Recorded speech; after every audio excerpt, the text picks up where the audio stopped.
புதுசா டிவி வாங்கணுமா? Best time இதான். ஜிஎஸ்டி குறைஞ்சிருக்கு அண்ட் Flipkart Amazonலயே ஆஃபர்ஸ் அட்டகாசமா இருக்கு. Xiaomiயோட 32 இன்ச் டிவி யூசுவலா 11,000 சேல் ஆயிட்டு இருக்கும். அது சேல்ல 9,000 சேலுக்கு வந்து வருது.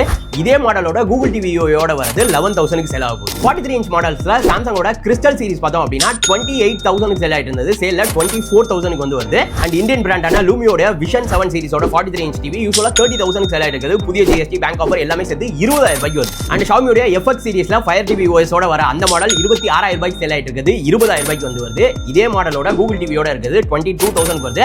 என்ன பொறுத்தவரையும் பர்சனலா நான் Google TV யோய ப்ரிஃபர் பண்ணுவேன். அண்ட் அதே மாதிரி Wooடைய Vibe சீரிஸ் 43 இன்ச் டிவிமே 21,500 க்கு சேல் வருது. அண்ட் 55 இன்ச் டிவில Xiaomiயோட FX Pro சீரிஸ்ல வர Fire TV OS ஓட இருக்குது 39,000 ரூபாய்க்கு சேல் ஆகுது. 30,000 ரூபாய்க்கு வந்து வருது. அதே மாதிரி Google TV யோட வரது 32,000 ரூபாய்க்கு சேல் வருது. அதே மாதிரி Wooடைய Vibe QLED TV இது வந்து சவுண்ட் பாரோட வரும். இது யூசுவலா 37,000 க்கு சேல் ஆயிட்டு இருக்கும். ஆஃபர்ல 30,500 க்கு வருது. அண்ட் TCLோட 55 இன்ச் மினி LED டிவி இது ஒரு செம்ம பேனல் 50,000 ரூபாய்க்கு சேல் ஆயிட்டு இருக்குது. ஆஃபர்ல 41,000 ரூபாய்க்கு வருது. அண்ட் Samsung Sonyல பிரைஸ் பயங்கரமா குறைஞ்சிருக்கு. 60,000 ரூபாய்க்கு சேல் ஆகுது. 40,000 ரூபாய்க்கு வருது. Samsungோட 55 இன்ச் QLED டிவி அதே மாதிரி Sonyயோட Bravia 2 பார்த்தோம் அப்படின்னா 63,000 ரூபாய்க்கு சேல் ஆகுது. 50,000 ரூபாய்க்கு சேலுக்கு வந்து வருது. அண்ட் ஒரு 100 இன்ச்ல படம் பார்க்கணும் அப்படின்னா இந்த Lumioட Arc 7 ப்ராஜெக்ட் பார்த்தோம் அப்படின்னா 35,000 க்கு சேல் ஆகுது. 30,000 க்கு வருது.